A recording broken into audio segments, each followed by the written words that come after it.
Welcome in, everyone, to the Blue Demon Room podcast, where DePaul Athletics brings you stories of its student athletes, coaches, and alumni.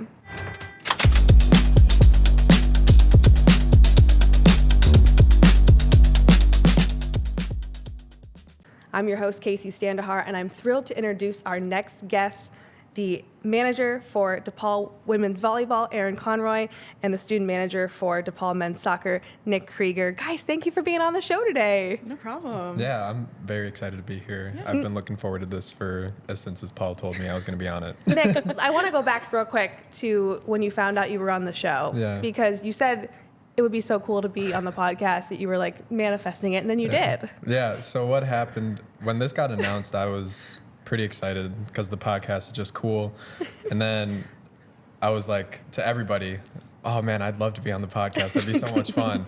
But I never thought I was going to be because I'm just a manager. But then Paul one day, who coordinates this all, I was at the front desk just like chilling there with the front desk workers. And he's like, Nick, do you want to be on the podcast? And I thought he was joking. I was like, are you serious? Yeah. Then we figured out a day. Amazing. Yeah. I love that. That was you great. really did manifest it. And I should not say just managers. I know you said that because you guys play a huge pivotal role, and we're welcoming these two student managers on the Blue Demon Room today to celebrate National Team Managers Day and give recognition to all the behind-the-scenes work that you guys do to help these teams function, because honestly, I don't think they could do it without you, and I mean that. So thank you for being on the show. Yeah, thank you for that. Nick, you started as the men's soccer manager in September of 22. Mm-hmm. Take me through a typical day, your responsibilities through that. Yeah, so a typical day, we'll go with practice days because that's what the majority is. So, for example, this quarter, we're in season, so practice is from 11 to 1 usually. So I got to get here around 10:20, and then I go get the field unlocked, get the shed unlocked. I have to bring out all the balls. I got to bring out all the equipment, and once I'm out there, I got to pump up all the balls, and then I got to count them all, make sure we have any in just our starting point. And then from there, got to get water and Gatorade. And I will say, I do believe I make the best Gatorade out of all the managers. That has been a source of pride for me. Why didn't you bring us to try it? I thought about it. When I was sample. biking here, I was like, maybe I should pre-make some, but I didn't. Wrong And thing then, to say. yeah. And then, practice happens, and I basically just consider myself on call. Usually what I have to do is if a ball goes over the fence, I got to go run and get it. Sure. Just to make sure. But after that, then I just help take down practice, bring in some equipment, and then I got to wait 30 to 45 minutes, and then I got to do their laundry every day, and that's fun. But it's easy. I'm able to do some homework or some side work for, what I do. So, yeah, it's a lot of fun. For the first few, for a long time, it really didn't feel like work because it was just nice to be around a competitive team again, because that's all I've been around all my life. So it's been nice to just have 30 friends and all be competitive. So it's nice. Yeah, that's awesome. It's a lot of responsibility, and it's nice when the team's winning. So Yeah, it is. Erin, you started with women's volleyball at the beginning of the 2023 season. What did learning that job look like? You have a volleyball background too. Yeah. So what was that like? Yeah, so I played volleyball all my life, I think about 8 years or so. And then I was a student manager in high school for different sports teams, soccer, tennis, stuff like that. And it was a really fun job. I really enjoyed it. So coming into this, it was super easy and just kind of like I was going back to what I really knew. And it wasn't anything too different. Yeah. It was just super nice to be doing something I really loved again. And you started last season, but you mentioned that these student athletes have become your good friends. So what do you think factors into that? I think just the amount of time we have to spend together, it's kind of forced closeness. You have to be together all the time, basically. So it just kind of happens very naturally. But also, these girls are just so welcoming. And I was so nervous to come on because it was these are my peers, but I'm technically part of the coaching staff. Right. So that dynamic can be a little weird sometimes. Sure. And I was It's you work for them, but also with them. Yeah. Exactly. And so I was kind of I don't know how this is going to turn out. Sure. Are they going to like me? Are we going to be friends? But all that just completely washed away as soon as I came on my first day. That's great to hear. Beautiful. And it seems like their chemistry has also kind of been portrayed on the court as well. So Yeah. doing a great job. You both, interestingly enough, are film majors and have helped the teams with some of their content, which I think is pretty unique. Nick, you're the creator of the series Blue Demons Beyond on DePaul's YouTube channel, which gives a behind-the-scene look at what the team does on a daily basis. So what inspired that series? Very cool. Yeah, so what that came from was when I was in high school, I ran cross country, and every day was just like funny. So I wanted to start, recording that. And I was watching The Office, and I was like, yeah, this would be a lot of fun to like just try to create like just real documentary though. Yeah. Like don't try to script anything. And so last year it was the team meeting, and I asked one of the assistant coaches, like, you think it's cool if I can film like every day? And he said, go to Paul. I was like, who's Paul? And that's how me and Paul met, because I asked him for clearance on this. He was like, yeah, that sounds really cool. And that was something that was a lot of fun to do. Sure. And I was always nervous when I was at practice or games, because I would always be filming and I would always be around.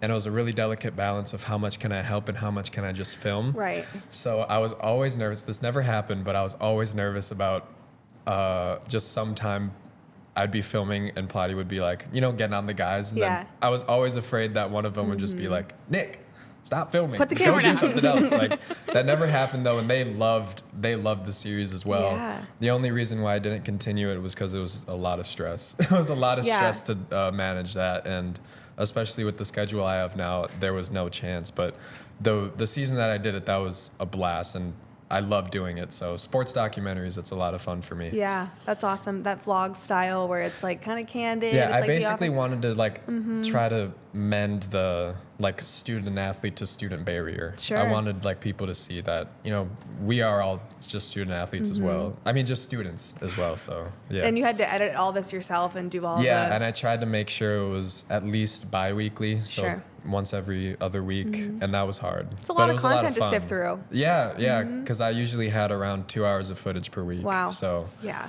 yeah. Ooh, that would be a big task. But I'm curious, how did the team react to the camera being there while at practice? Like, did they still act like themselves? Yeah, they did, and that was one thing I tried to make sure that I was doing well. When it came to filming every day, one tactic that I usually did in the beginning was if I was holding the camera on somebody and they were talking, I would just hold it on them for after they talk, because then they feel very awkward about it. But then after they feel awkward, they don't have to feel awkward Right. again. So I just kind of, and I do pride myself on being able to like not be too far in. I can just kind of sit back and just get the angles and whatever. Yeah.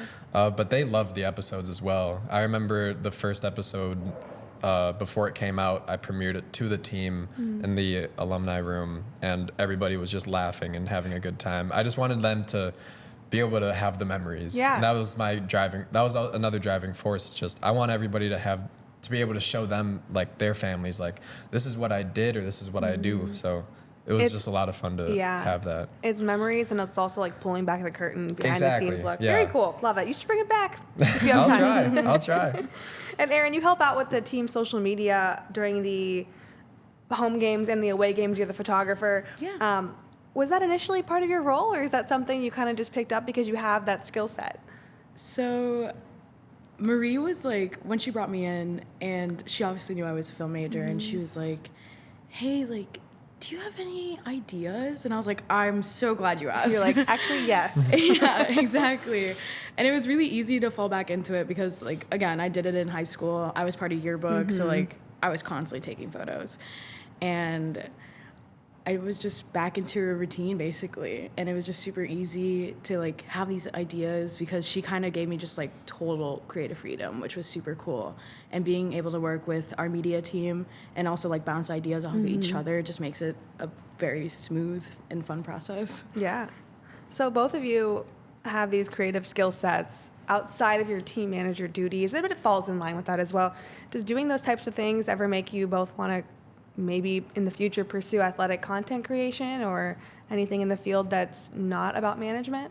Yeah, definitely for me, sports documentaries is something that I would love to do at some point. Like I've definitely looked at, NBA video editors and stuff. That's just a lot of fun for me.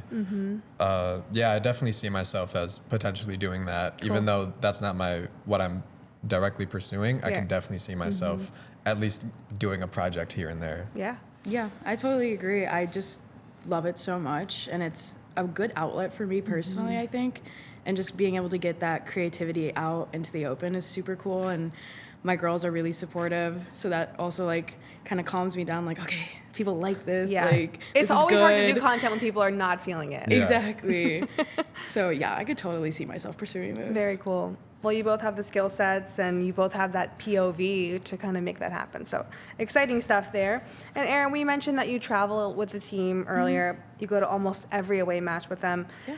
It's very unfiltered, so we want to, and we did have some of the girls on the show, so we did get a little bit of this. But what is that like, unfiltered, with them?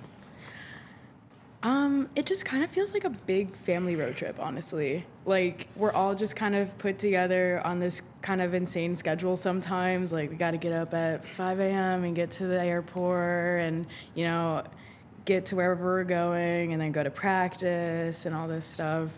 So it's definitely a lot of tiredness. Like, the energy is kind of low, but it's okay because everyone's feeling the same. Yeah.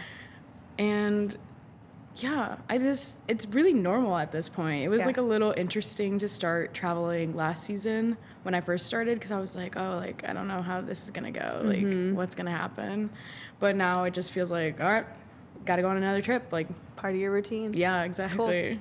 Is it ever hard having so many weekends where you are working with the volleyball team, but you're a film major as well? So do you ever feel like you're not getting the time to work on those projects?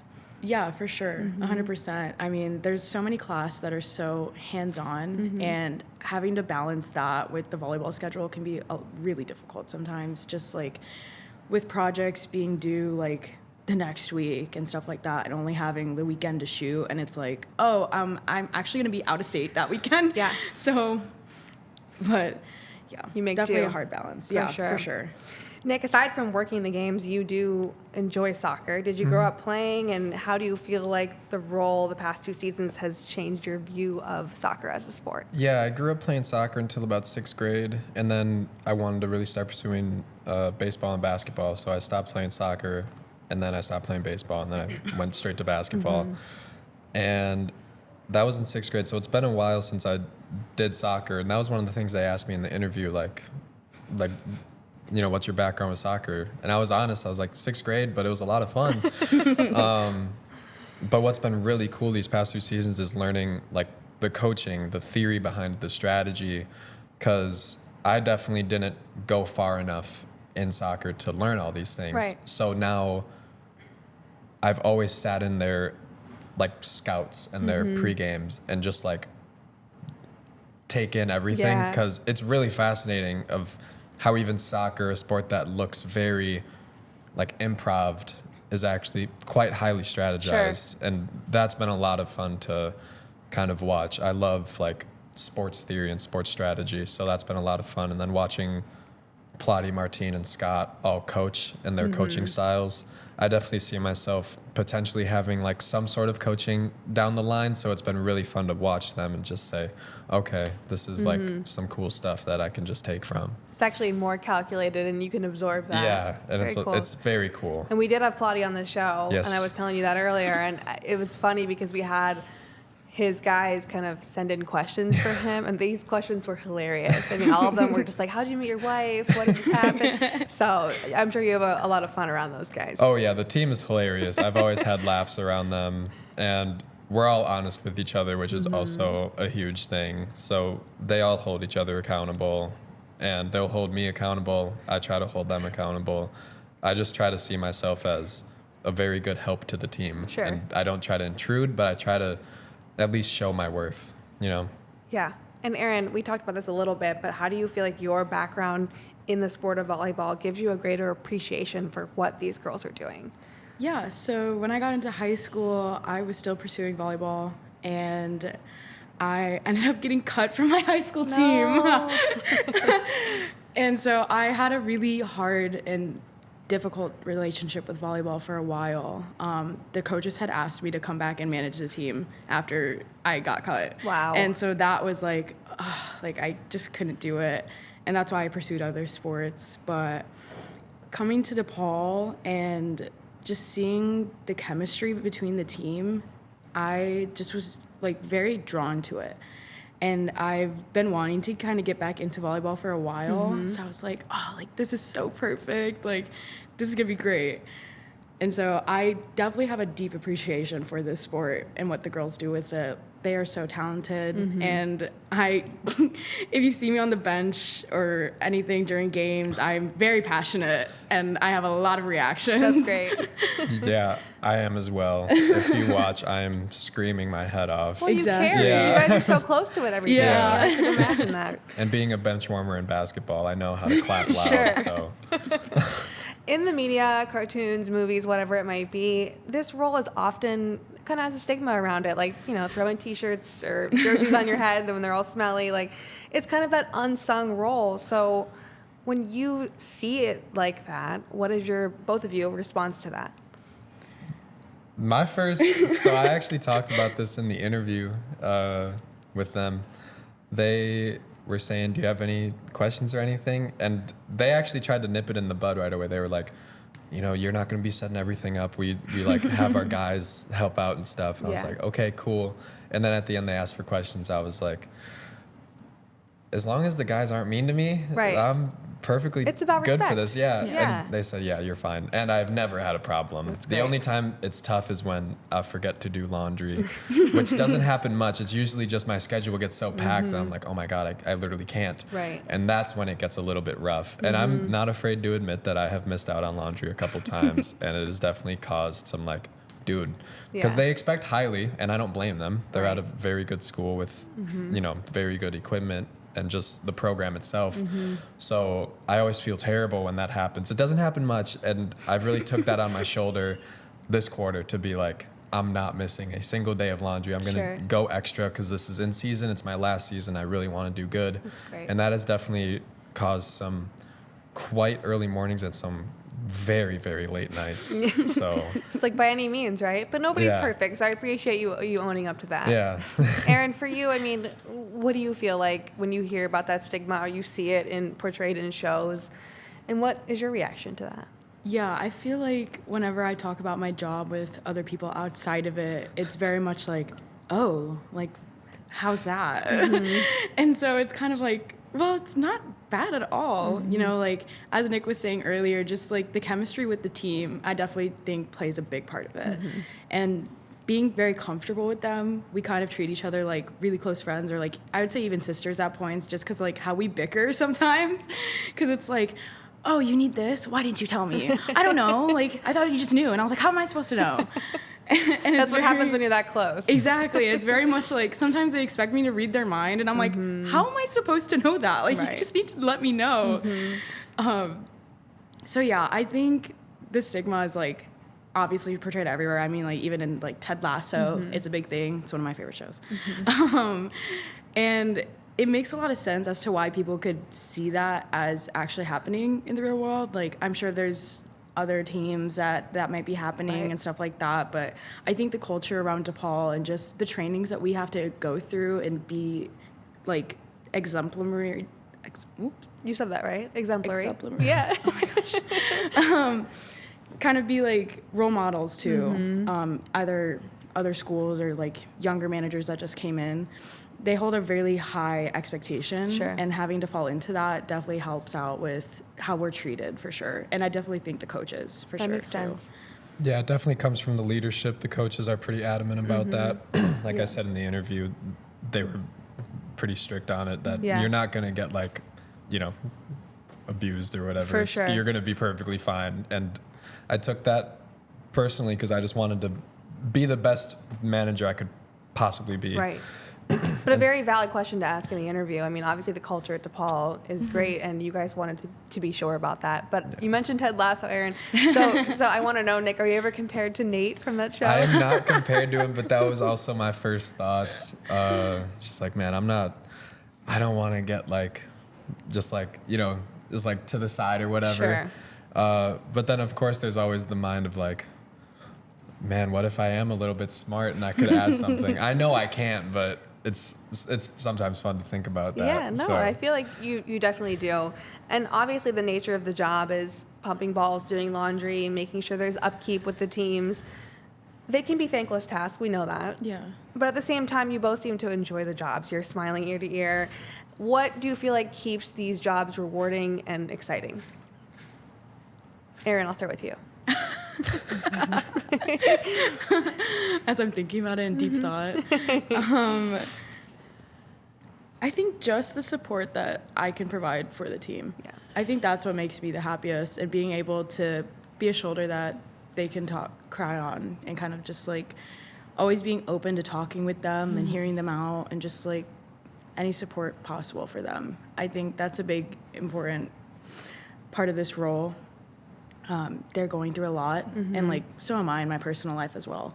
You can relate. Yeah, for sure. And just being at this age and playing this sport at this level, like it's hard. Like I know what it feels like. Not really, But you do. You have a good sense. yeah, I can kind of see how that weighs on them, especially with like doing school as well, and like trying to make some free time for themselves to kind of relax and enjoy it.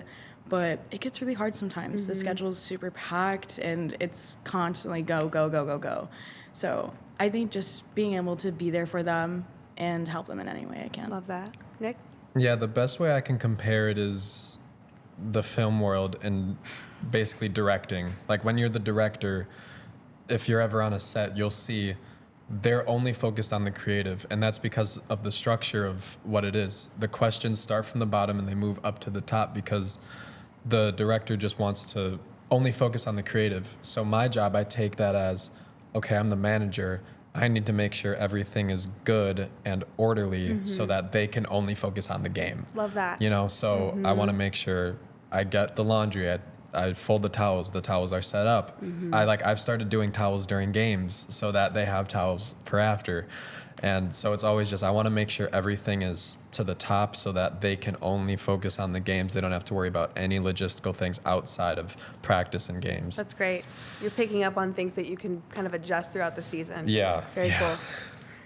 And you've held this position for 3 seasons now. You're graduating in the spring. You mentioned that.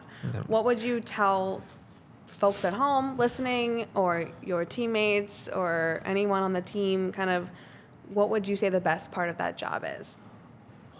The best part of that job is probably, I think it is kind of like a daily thing of, you're going to see these guys every day. And I think it's the best part because I'm trying to think of what's the saddest part when every season is done. And it's always like, oh man, I'm not going to see these guys for like every day. So I definitely think that's the best part. And it's just nice being able to be around that competitive nature again, because that also is my outlet for a lot of things, is being able to play a sport and just let it out. So being able to do that on the sidelines, it doesn't give the exact same thing, but it really does help of just to, get some outlet. And it's nice to just be around a team that cares, a team that wants to win, because it just makes you want to be better. Like, it's just a cyclical nature. If they start doing good, you really want to start doing good so they can keep continuing doing good. And you can only hope that it just continues. That's great. For both of you, what's a great fond memory that you have of doing this job so far? Oh man, there's so many good ones. It could be traveling on the road. It could be at home. Do you have one? I think I don't have a specific memory, but definitely just like all the times where I've helped out in practice. Usually I'll help out the goalies. GKU, if you're listening, what's up? And they're a lot of fun. I've definitely related to the goalies the most, just because I can spend time with them during practice, and I've always loved hanging out with them and being able to help them, because since I'm not too good at soccer, it's not like I can join in and like try to do that, but I can help the goalies because I don't need to kick the ball. I can just basically I need to create contact on them and just be annoying so that they know how to play through it. And I'm happy they embraced me to do that. And that's been so much fun. So probably just hanging out with the goalies and helping them practice has been nice. Yeah. I'd say probably just like all the little moments, you know, like whether it's just before a game in the locker room and they're doing their like dance tradition that they always have, and just being part of that and just seeing it happen is always super cool. And like, you know, just the like, how do you say? I feel like they the little moments add up to the big moments, right? Yeah, for sure. And just like they'll come off the court from practice or even after a game and like maybe pat me on the back or give me a hug, you know, that kind of thing. I'm gonna cry. It's just really sweet. Just That's stuff great. like that. Yeah, seems like you guys are both really connected with them. Erin, Nick, we're gonna play a quick game to test your knowledge of DePaul athletics with a little trivia. Oh my Whoever gosh. holds up their DePaul Blue Demon card first gets to answer the question. Okay? Great. Here we go. Question number 1. How many Division I men's teams and how many women's teams are there at DePaul?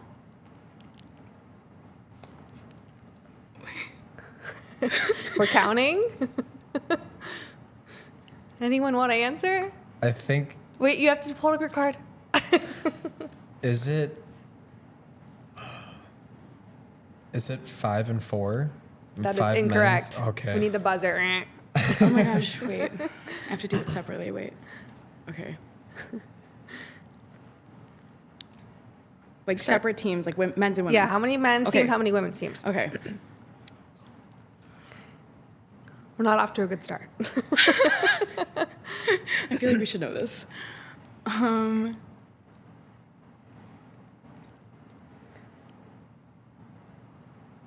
Is there just 3 men's teams? Incorrect.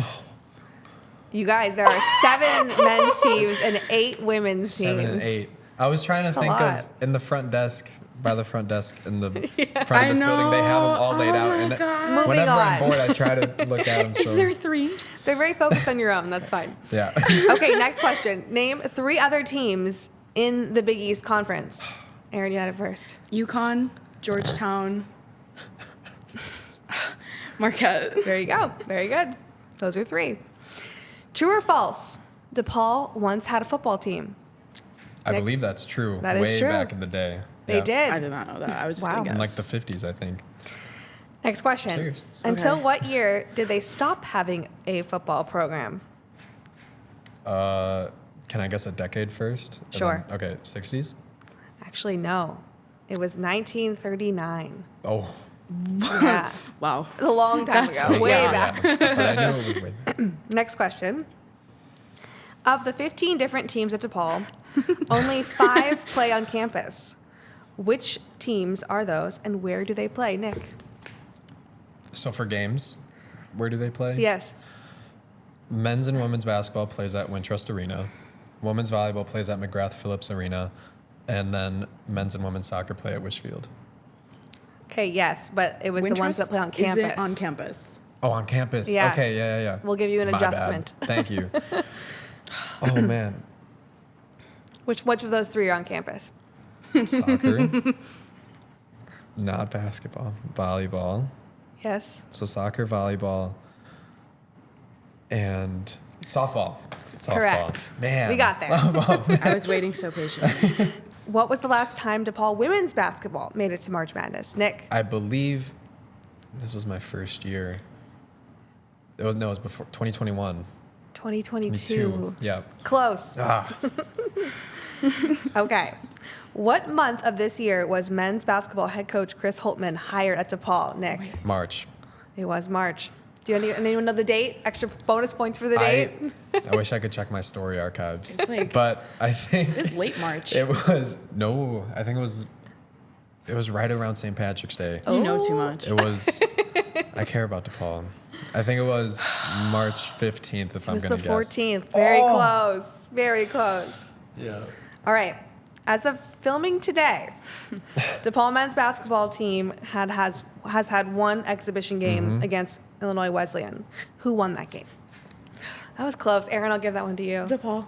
DePaul. That Can was I give the DePaul. score? What's the score? If I'm It was 1 correct. point. No, it wasn't. Yeah. I'm kidding. I believe it was. We had 83. No. No. It was Oh, like man. 60 something. 76 to 60. Oh, I saw that this morning. I love the confidence, though. Yeah. All right. What is the average price of a student ticket to a game or a match?